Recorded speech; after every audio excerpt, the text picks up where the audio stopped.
नमस्कार, नंद केसरी न्यूज में आपका स्वागत है। मैं हूं दीपक दिलेर। प्रस्तुत है आज के मुख्य खबर। केंद्रीय मंत्री ज्योतिरादित्य सिंधिया मंगलवार को ग्वालियर पहुंचे। विकास और अंतर्राष्ट्रीय समझौते पर दिया बड़ा बयान। अब खबर विस्तार से। केंद्रीय मंत्री ज्योतिरादित्य सिंधिया ग्वालियर एयरपोर्ट पहुंचे, जहां उन्होंने मीडिया से चर्चा की। उन्होंने कहा कि उपराष्ट्रपति चुनाव के बाद गुना, शिवपुरी और अशोकनगर की जनता को कई सौगातें मिलने जा रही हैं। आने वाले समय में ग्वालियर में भी बड़े स्तर पर विकास होगा और यह प्रधानमंत्री नरेंद्र मोदी के नेतृत्व में संभव होगा। सिंधिया ने कहा कि संयुक्त राष्ट्र की संस्था जो वर्ष 1875 में 194 देशों के साथ स्थापित हुई थी, उसमें भारत की सक्रिय भूमिका रही है। भारत ने विभिन्न देशों से मुलाकात कर कई महत्वपूर्ण समझौतों पर हस्ताक्षर किए। उन्होंने यूपीआई व्यवस्था का उल्लेख करते हुए कहा कि आज यह विश्व विख्यात हो चुकी है। नेपाल, भूटान, यूएई, फ्रांस सहित कई देशों ने भारत के साथ इस प्रणाली को अपनाने पर सहमति जताई है।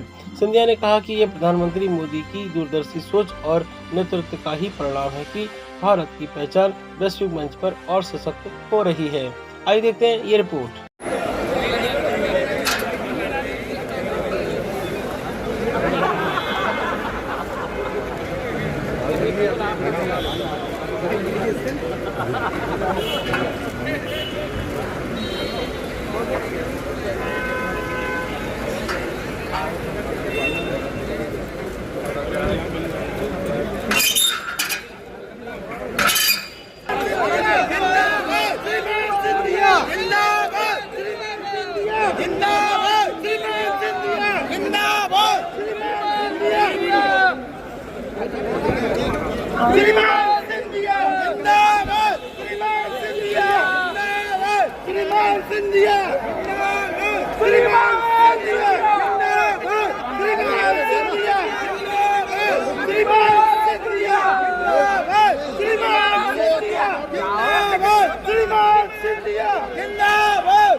उपराष्ट्रपति जी के चुनाव के बाद प्रवास ग्वालियर का है और अगले 3 दिन फिर गुना, शिवपुरी, अशोकनगर में कई सौगात लेकर हम लोग जा रहे हैं और आने वाले दिनों में हमारा ग्वालियर क्षेत्र विकास और प्रगति की राह पर प्रधानमंत्री जी के नेतृत्व में और मुख्यमंत्री जी के नेतृत्व में निरंतर रहे, यही हमारी कामना और हमारी कोशिश है।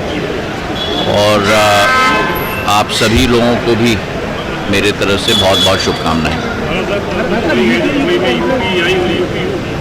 बहुत बड़ा एक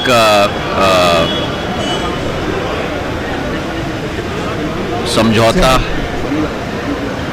संयुक्त राष्ट्र की संस्था यूनिवर्सल पोस्टल यूनियन, जिसमें 193 देश 1875 में जो संस्था स्थापित हुई और भारत की एक बहुत अहम भूमिका उस ज़माने से, मतलब 150 वर्षों से उस संस्था में रही है, अंतर्राष्ट्रीय संस्था में रही है।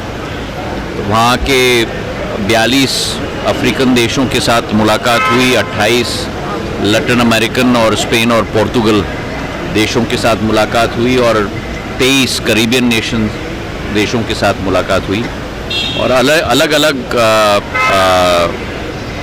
देशों की समूह के साथ भारतीय डाक विभाग की साझेदारी और समझौते पर हस्ताक्षर किए गए और यूपीयू मतलब 193 देशों की संस्था के साथ भारत का डीपीआई, डिजिटल पब्लिक इंफ्रास्ट्रक्चर के तहत यूपीआई का समझौता, ताकि उसकी जो क्षमता है और उससे जो सीख मिले हैं वो यूपीयू में भी सम्मिलित हों। इस पर समझौते पर भी हमारी हस्ताक्षर हुई। तो अब यूपीआई केवल भारत व्यापक नहीं, केवल Nepal, Bhutan, UAE, Paris, France व्यापक, मॉरिशस व्यापक नहीं, लेकिन यूपीआई अब विश्व व्यापक हो चुका है।